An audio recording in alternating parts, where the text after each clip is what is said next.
Human Capital Contract. A human capital contract, or HCC, is a finance product that allows for the provision of funds to an individual through an equity-like arrangement, where the provider of the funds receives a portion of the individual's future income for some specified period of time. Human capital contracts have been advocated by a number of Nobel Prize winning economists, including Milton Friedman, Robert Merton, and Gary Becker. Adam Smith in The Wealth of Nations described the knowledge and skills of workers as a form of human capital. Human capital contracts are characterized by an initial investment amount by the capital provider, followed by a series of periodic dividend payments made from the receiver of the capital to the provider.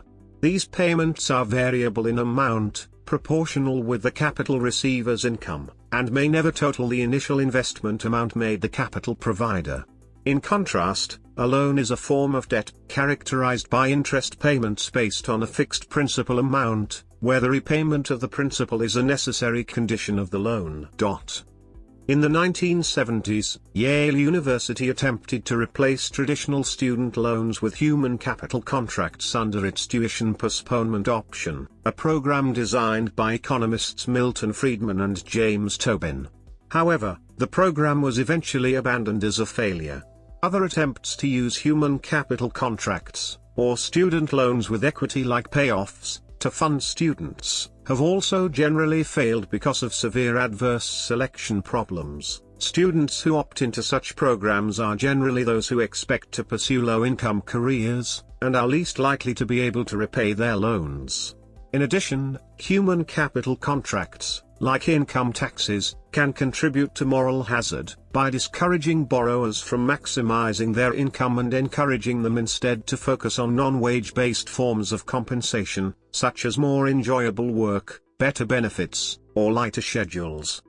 Recently, a number of companies have begun to attempt to commercially underwrite human capital contracts for the first time, including some that are not focused on funding a student population.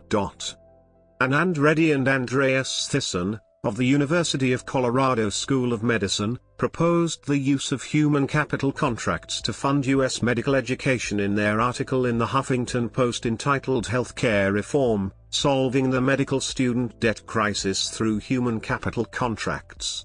The Reddy-Thyssen plan is being vetted by the American Medical Association. The University of California system is also currently evaluating human capital contracts as a possible solution for providing more affordable, sustainable tuition assistance. There is also a plan to use human capital contracts in global health.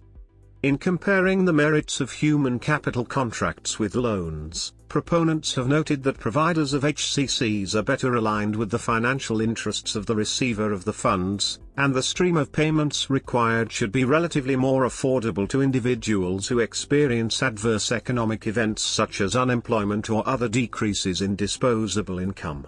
Relative to conventional consumer loan structures, however, the regulatory framework related to human capital contracts is underdeveloped and has thus far prevented widespread proliferation of the product despite considerable academic research. However, work is underway in the UK to combine the benefits of human capital contracts with the legal framework developed for loans under the Consumer Credit Act.